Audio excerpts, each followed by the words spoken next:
Video like जरूर कर लीजिए और ऐसे वीडियो लगातार फ्री में पाने के लिए चैनल को तुरंत सब्सक्राइब कर लीजिए और बेल आइकन को जरूर टैप कर लीजिए ताकि आगे भी सारे वीडियो आपको मिलते रहे। यूट्यूब में फॉलो करते हैं तो प्लीज ये वाला फ्री टेलीग्राम चैनल जरूर ज्वाइन कर लीजिएगा। सारे नोटिफिकेशन, सारे अपडेट यहीं पे आते हैं, ध्यान रखिए। Hello everyone, welcome you all to study for civil services. आज की हमारी डेट है 10 जुलाई एंड अब हम 10 जुलाई के इंपॉर्टेंट आर्टिकल्स को देख लेते हैं। सबसे पहले तो अगर आपको इस पूरे पीडीएफ को चाहिए तो आप इन दिए गए नंबर्स पे कॉल कर सकते हैं और हमारे पेड ग्रुप्स को ज्वाइन करके आने वाले जो भी एग्जाम्स हैं, चाहे वो सीएपीएफ का एग्जाम हो, चाहे वो यूपीपीसीएस आरएएस का हो, वो सब कोर्सेज को आप ज्वाइन कर सकते हैं।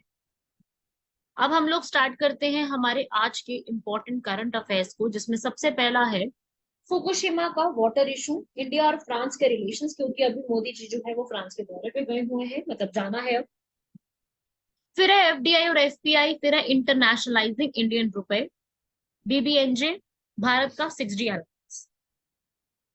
सबसे पहला यहाँ पर क्या है, फुकुशिमा का वाटर इशू है, जिसमें जो जापान है वो यहाँ पर वाटर को ओशन में लाने के ऊपर बात कर रही है। अब ये क्या चीज है और इसमें क्या किया जा रहा है, 15 लाख लीटर का जो वाटर है वो यहाँ पे क्या किया जाएगा, पानी में यहाँ पर निर्गमित या फिर छोड़ा जाएगा। ये बहुत बड़ा कंट्रोवर्शियल डिसीजन है, क्योंकि इसकी वजह से जो है हमारे ह्यूमन हेल्थ पर और एनवायरमेंट दोनों पे इम्पैक्ट पड़ेगा। चाइना हो चाहे पैसिफिक आइलैंड्स हो, उन सब लोगों ने यहाँ पर बोला है कि जो जापान का रिलीज है उसको यहाँ पे स्टॉप किया जाए। फुकुशिमा में एक बार जो है वो भूकंप और सुनामी के कारण जो है वहां का जो पूरा न्यूक्लियर प्लांट था वहां पर भी बहुत बड़ी एक बार प्रॉब्लम हुई। ठीक है, और यहाँ पर अभी साउथ कोरिया के जो है शॉपर, उन्होंने भी इसके ऊपर काफी बोला है, न्यूजीलैंड ने भी इसके ऊपर बोला, तो हर एक कंट्री की इसके ऊपर कुछ ना कुछ यहाँ पर न्यूज में आ रहा है। ठीक है, तो वाटर का अभी इशू जो है यहाँ पर काफी ज्यादा देखने को मिल रहा है। और जापान को ये ग्रीन लाइट जो देने वाले हैं ना कि हाँ आप ये कर लो, ये काम आप कर लो, पानी छोड़ दो, ये जापान के लिए दिया है आईएईए ने, इंटरनेशनल एटॉमिक एनर्जी एजेंसी ने ये चीज को मंजूरी दे दी है। ठीक है, असल में ये जो वेस्ट वाटर आ रहा है, ये पानी कहाँ से आ रहा है, रेडियो एक्टिव। ये पानी आ रहा है जो 2011 में जापान में सुनामी आई थी उसकी वजह से।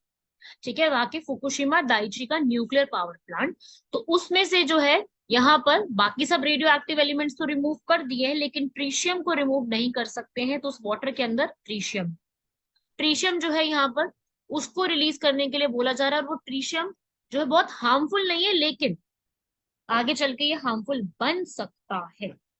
ठीक है, तो इस तरीके से ये सारी बातें जो है इसके अंदर कही गई हैं। तो अभी ये चीज न्यूज में चल रही थी तो मैंने इसको यहाँ पर लिखा है, क्योंकि ये वर्ल्ड वाइड जो है एक अटेंशन सबके लिए क्रिएट कर रहा है वर्ल्ड लेवल पर।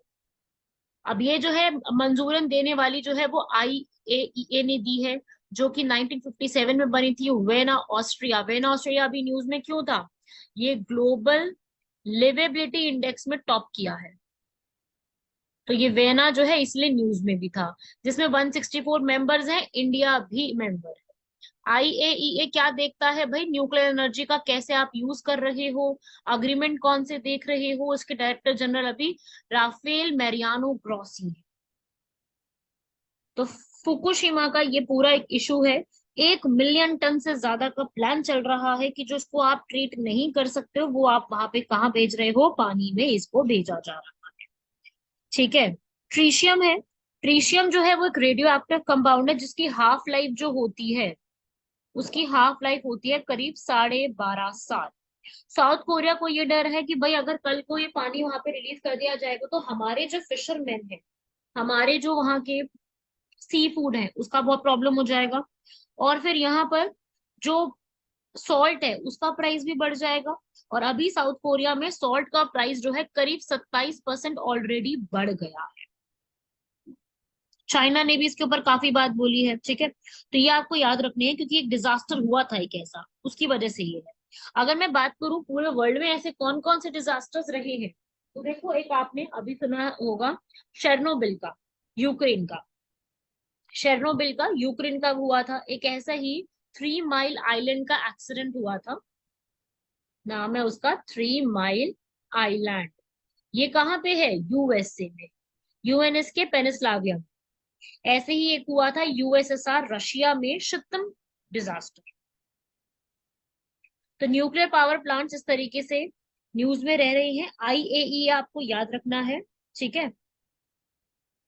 ये सब चीजें आप लोगों से पूछी जा सकती हैं। हाँ, अब जैसे ये वाला क्वेश्चन मेंस में कैसे बनेगा न्यूक्लियर पावर प्लांट के ऊपर, तो देखो जैसे 2018 में यूपीएससी ने मेंस में सवाल किया था।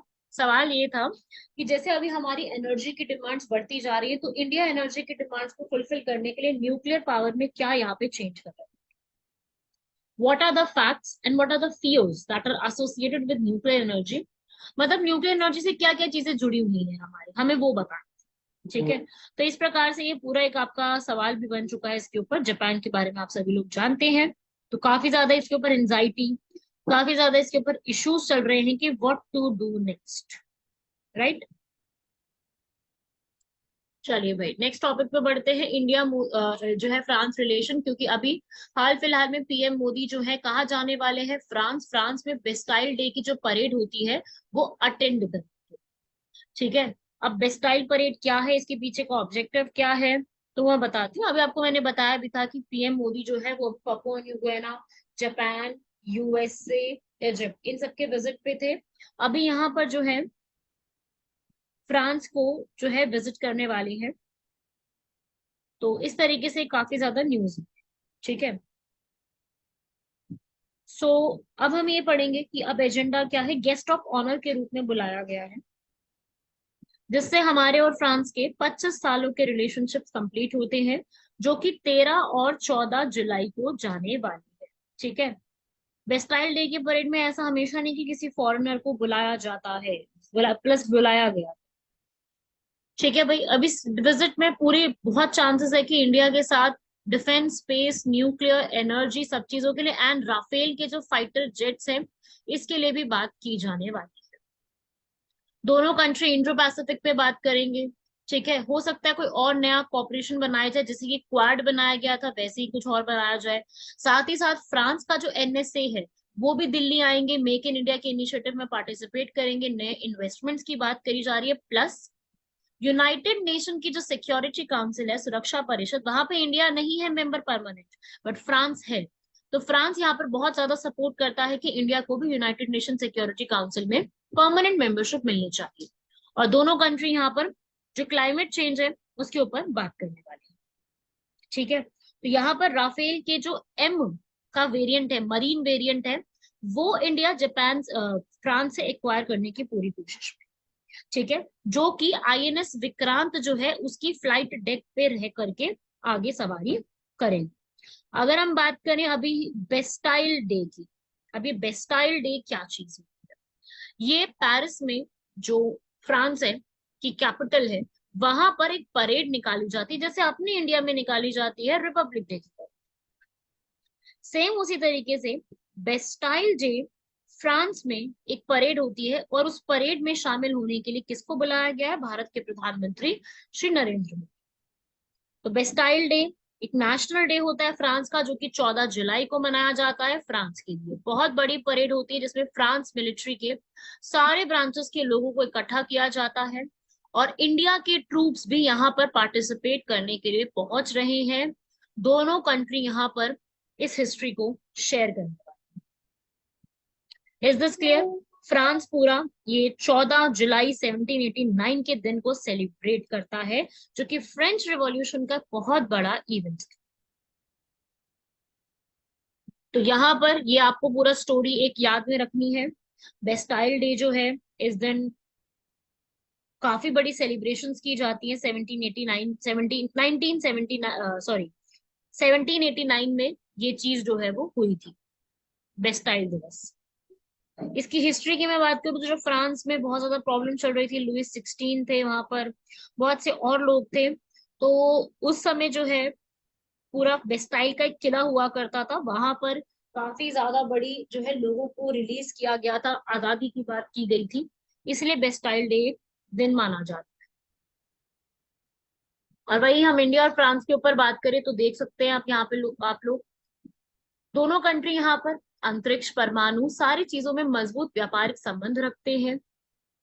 दोनों कंट्रीज G20 के मेंबर्स हैं, यूनाइटेड नेशन सिक्योरिटी काउंसिल में, IS से इन सब में मेंबर्स हैं, और बहुत ज्यादा डायोस्पोरा भी है। इंडिया में करीब 60,000 ऐसे लोग हैं जो फ्रांस से बिलोंग करते हैं और वो रहते हैं। सेम ऐसे ही 1 लाख से ज्यादा इंडियन लोग फ्रांस में हैं। और इंडिया और फ्रांस के बीच में डिफेंस को लेके बहुत सारी डील्स पहले साइन की जा चुकी है, जिसमें सबसे फेमस और सबसे इंपॉर्टेंट डील है राफेल के फाइटर जेट्स को यहाँ पे बुलाया, अग्रीमेंट साइन किए गए। सरस सैटेलाइट को यहाँ पर बनाया गया, ग्रीन सेक्टर में ग्रीन एनर्जी हाइड्रोजन को प्रमोट करने के लिए स्टेप्स लिए गए। तो इस तरीके से इंडिया और फ्रांस के बीच में there are so many points जिसके लिए हम लोगों ने बहुत सारे कोऑपरेशन को भी यहाँ पर बढ़ाया है। तो इंडिया और फ्रांस के रिलेशन में अभी ये बात बोल रहे हैं कि राफेल एम के 26 ऐसे फाइटर्स होंगे और सबमरीन्स होंगी जो इंडिया फ्रांस से ले सकती है। लेकिन अभी आप लोगों ने सुना होगा कि अभी हाल फिलहाल में बहुत ज्यादा अमाउंट में फ्रांस में दंगे चल रहे, राइट, फ्रांस में रियॉट्स चल रहे हैं काफी ज्यादा। और अभी बेस्टाइल डे आ रहा है, इसलिए फ्रांस ने जो भी फायर वर्क्स होते हैं जो वहां पे किए जाते हैं उसको बैन कर दिया। ठीक है, 27 जून 2023 को वहां पर हुआ क्या, फ्रांस में एक पर्सन है, मैं आपको बता देती हूँ स्टोरी क्या थी फ्रांस के दंगों की। वहां पर एक पर्सन है नाहेल मेरज़ोक। तो हुआ क्या, नाहेल मेरज़ोक की किलिंग हो गई नानतारी में, एक पेरिस में जगह है नानतारी। ठीक है, पेरिस में ही जगह है, मतलब पेरिस की काफी फेमस जगह कही जाती है। तो वहां पर 27 जून 2023 को एक 17 साल का फ्रेंच यूथ है, उसको पुलिस ने वहां पे मार दिया, जिसकी वजह से बहुत ज्यादा वहां पे प्रोटेस्ट चल रही है। ये वीडियो ऑनलाइन चली गई, वहां पर जितने भी लोगों ने बहुत दंगे करने शुरू कर दी, वहां के hall, school, police station, buildings, सब पे अटैक किया। वहां की जो मिनिस्ट्री है उन्होंने बोला है कि करीब 5,000 यहाँ पे ऐसी व्हीकल्स है जिनको आग लगा दी गई। पुलिस स्टेशन पे अटैक किया गया, इतने सारे पुलिस ऑफिसर्स को यहाँ पे मारा गया। तो एक तरीके से फ्रांस में अभी सिविल अनरेस्ट चल रहा है, लोग वहां पर बहुत ज्यादा इकट्ठे हुए हैं। ठीक है, तो ये एक पूरी स्टोरी चल रही है। तो मेजोक जो है उनकी डेथ हो चुकी है, और इस तरीके से ये एक पूरा जो एक सिस्टम है, ये ऐसा नहीं कि पहली बार हुआ है, बहुत बार इस तरीके से पहले भी हो चुका है। So this was the reason ये फ्रांस के दंगों में। इसमें और डिटेल में आपको मैं और बताऊंगी अपकमिंग क्लासेस में। अभी तो आप ये चीज याद रखिएगा कि ये स्टोरी ऐसी है। ठीक है भाई, बढ़ते हैं हमारे नेक्स्ट टॉपिक पे, FDI एंड FPI।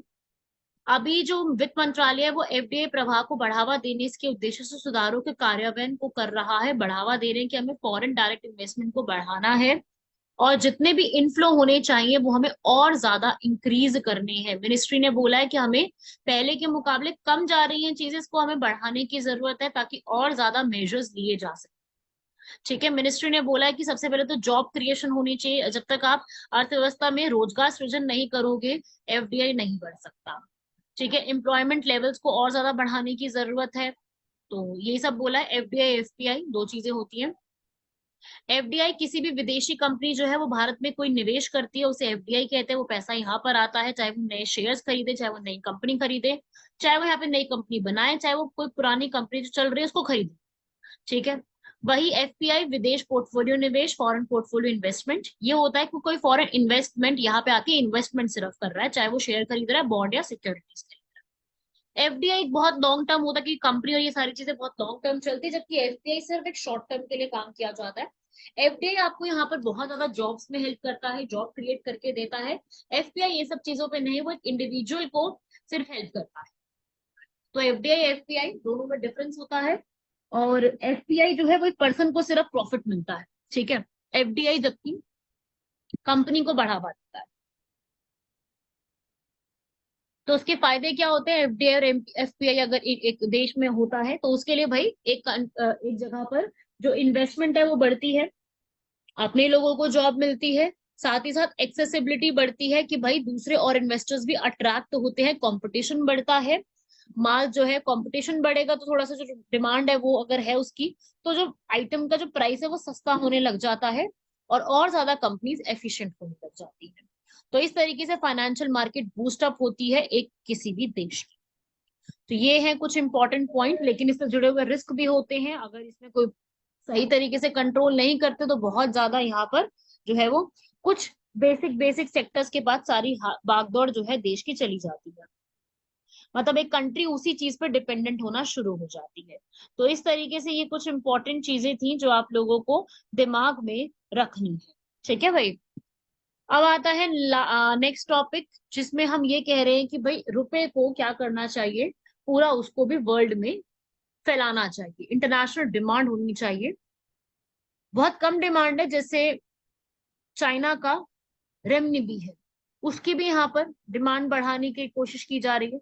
ऐसे इंडिया भी यहाँ पर पूरी एक रोड मैप तैयार कर रहा है ताकि हमारे रुपए की डिमांड को बढ़ाया जा सके। जैसे अभी डॉलर है, हर जगह पे होता है। अब जैसे UAE, Kuwait, Bahrain, Oman, Qatar, इसमें इंडियन रुपी को लीगल टेंडर मान लिया गया।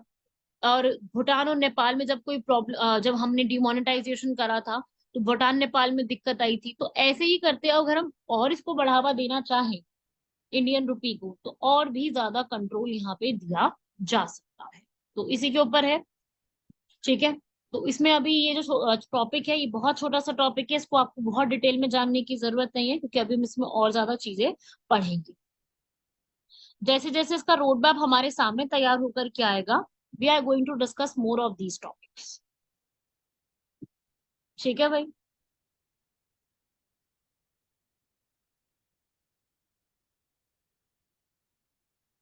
तो ये छोटा सा एक टॉपिक है, इसको भी आपने दिमाग में रखना है। अब हम बढ़ते हैं आगे।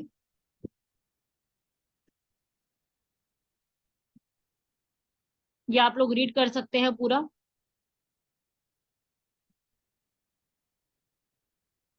नेक्स्ट आता है बीबीएनजे की treaty.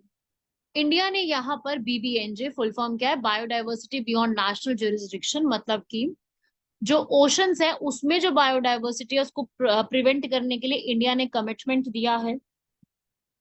UN clause, United Nation convention on law of seas, उसके ऊपर यहाँ पर इंडिया ने सपोर्ट दिया है कि हम लोग यहाँ पर बायोडायवर्सिटी को जो है उसके अराउंड भी हम लोग पूरा एक बना के रखने वाले हैं। एनवायरमेंटल टॉक्स बहुत सालों से चलती जा आ रही हैं, उसी के नए नए प्रिंसिपल्स को फॉलो अप किया जाएगा। चाहे से संरक्षण की बात हो, न्याय संगत लाभ की बात हो, तो ओवरऑल बात करें अगर हम, तो भारत जो है वो अपने राष्ट्रीय अधिकार के क्षेत्र के बाहर भी ये कोशिश करेगा कि हम लोग जितने भी यहाँ पर कंजर्वेशन कर सकते हैं वो करेंगे। हाई सीज की ट्रीटी बहुत ज्यादा न्यूज में चल रही है, इसके ऊपर काफी सारे जो है देश यहाँ पर अग्रीमेंट साइन कर रहे हैं। और जैसे कि मैं अगर बात करूं, यूएन ने भी इस चीज को अडॉप्ट कर रखा है, यूएन क्लॉस ने भी कर रखा है। हर कंट्री को यहाँ पर ये चीज बोला जा रहा है, 2002 से ये चीज चलती आ रही है कि हमें समुद्र के पर्यावरण का संरक्षण करना है। फिर उस पर एक अग्रीमेंट साइन किया 2008 में, एक कमेटी बनाई 2015 में, कॉन्फ्रेंसेस किए, ट्रीटी अडॉप्ट करी, अब फाइनलाइज कर दिया गया है कि हम लोगों को ये चीज करनी है, जिसका ऑब्जेक्टिव क्या होगा कि ऐसा नहीं है कि आपका जो पूरा एक ज्यूरिसडिक्शन है 200 नॉटिकल माइल्स तक है। अब 200 नॉटिकल माइल्स के अलावा भी तो आपका ज्यूरिसडिक्शन जाता है। ओवर एक्सप्लॉयटेशन होती है, मरीन बायोडायवर्सिटी है, ओवर फिशिंग होती है, उन सबको भी स्टॉप करना। तो वो सब स्टॉप करने के लिए समुद्री संरक्षित क्षेत्रों की स्थापना करना, बेनिफिट लेके आना, ट्रांसपेरेंसी रखना, ये सब चीजें भी करेंगे। और इसके ऊपर एक पूरा मैकेनिज्म तैयार किया जाएगा और हर कंट्री इसके ऊपर अपना अपना एक सपोर्ट देगी। मॉनेटरी बेनिफिट्स भी जनरेट कर सकते हैं, अगर आप वहां पे सपोर्ट कर रहे हो, फंड दे रहे हो, तो उससे आप मनी भी जो है वहां के रिसोर्सेज से अर्न कर सकते हैं। ठीक है। ये एक छोटे से पॉइंट्स है, ये बहुत इजी इजी से पॉइंट्स है। लेकिन कुछ कंट्रीज हैं जैसे कि रशिया और चाइना इसको काफी अपोज कर रही हैं। उनका ऐसा कहना है कि सिर्फ अपने अपने एरिया में ही करना चाहिए, बढ़ावा नहीं देना चाहिए। और इसमें जो है यहाँ पर प्राइवेट टेक्नोलॉजी अगर आती है, प्राइवेट कंपनी, अभी तक तो गवर्नमेंट का पूरा सारा शेयर चल रहा है, बट इन केस अगर प्राइवेट भी यहाँ पर इंक्लूड हो जाती है तो वो एक प्रॉब्लम क्रिएट कर सकता है। तो हाई सीज ट्रीटी और ये सारी चीजें आपके दिमाग में एकदम क्लियर होनी चाहिए, क्रूशियल स्टेप है ये हमारा आज के समय का। नेक्स्ट आता है यहाँ पर अलायंस, जिसका नाम है भारत का 6G अलायंस। भारत का 6G अलायंस, यहाँ पर इंडियन गवर्नमेंट ने 15 मेंबर की कमेटी बनाई है 6G टेक्नोलॉजी के लिए, जिसमें अभी टीसीएस के जो है सीईओ गणपति सुब्रमण्यम वो होंगे और बहुत सारे और गवर्नमेंट के रिप्रेजेंटेटिव्स को इंक्लूड किया जाएगा। तो अभी यहाँ पर बोला गया है कि 6G के पेटेंट राइट 10% इंडिया में ले लिए जाएंगे 2030 तक। तो 6G अलायंस एक बनाया जा रहा है जिसमें 5G और 6G की आईपी सबको इकट्ठा करके जो है यूज किया जाएगा, और जो 6G होने वाला है वो आगे चल के टेरा हर्ट्ज को इस्तेमाल करेगा, जो कि अभी करंट 5G नेटवर्क से बहुत आगे। वैसे तो देखो, मैं 5G की बात हम कर रहे हैं, तो मेरे को ऐसा कहना है, मतलब मुझे आप लोग भी बताइएगा कि 5G भी अभी उतने तरीके से चल नहीं पा रहा। मतलब 5G का भी अभी जो है उतना ज्यादा योगदान है नहीं। तो अभी 6G तो मतलब काफी इट विल टेक टाइम। तो इस तरीके से थोड़ा सा इट विल जो है वो टेक टाइम, थोड़ा सा इसके ऊपर अभी आगे जो है वो होगा कंप्लीट, और इसमें काफी सारी और चीजें अभी की जाएंगी।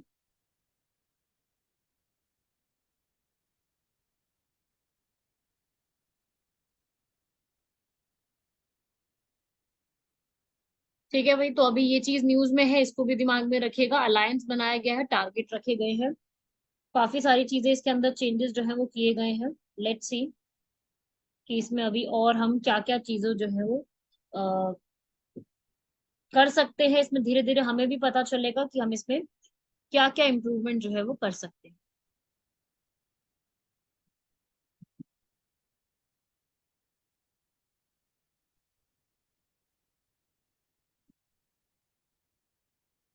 बढ़ते हैं हम लोग आज हमारे क्वेश्चन पे। क्वेश्चन है हमारा यूक्लिड का स्पेसक्राफ्ट। अब यूक्लिड का जो यहाँ पर स्पेसक्राफ्ट है, ये जो है पूछा जा रहा है कि इनमें से कौन सी स्टेटमेंट गलत है। इसमें कोई भी स्टेटमेंट गलत नहीं है। एक ऐसा यूक्लिड का स्पेसक्राफ्ट होगा जो कि 600 मेगापिक्सल कैमरा के साथ विजिबल लाइट और सारी चीजों को यहाँ पे डेवलप कर सकता है, जो कि यूरोपियन स्पेस एजेंसी ने बनाया है, जो कि सक्सेसफुली यहाँ पर लॉन्च किया गया है 1 जुलाई को, जिसका ऑब्जेक्टिव है यूनिवर्स की जितनी भी डार्क एनर्जीज होती हैं, ब्रह्मांड के त्वरित विस्तार, उनको सटीक रूप से माप करके जानकारी हमको देने वाला है। तो ये है यूक्लिड स्पेसक्राफ्ट करके, जो आपको दिमाग में पूरा रखना है। लास्ट हमारा क्वेश्चन है वो है यहाँ पर,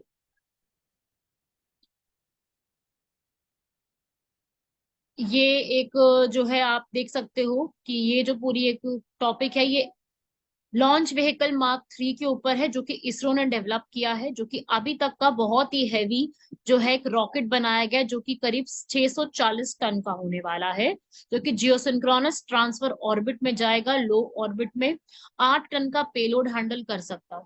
तो इस तरीके से एक लॉन्च व्हीकल मार्क 3 है, LVM-3, एक इस तरीके का 3 स्टेज का बनाया गया इसरो द्वारा। तो ये भी आप लोगों को एक इंफॉर्मेशन है, हाल फिलहाल में न्यूज में थी, इसलिए आपको ये बताया है। आप लोग इसको भी पढ़ लीजिएगा और इसको भी एक आप लर्न कर लेना। तो इस तरीके से ये सारी स्टेटमेंट्स, जितनी भी चीजें बताई जा रही हैं, आप लोगों को दिमाग में रखना है, ये सारी चीजें लिखनी है, आप इनको लर्न कर सकते हो, और इन सबके ऊपर एग्जाम में सीधे क्वेश्चन अगर पूछे जाते हैं तो आप इनको भी स्टडी कर सकते हो। तो ये था भाई आपके सारे इंपॉर्टेंट फैक्ट्स, इनको पढ़िएगा। बाकी मिलते हैं आप लोगों से नेक्स्ट लेक्चर में। तब तक के लिए धन्यवाद, शुक्रिया, जय हिंद।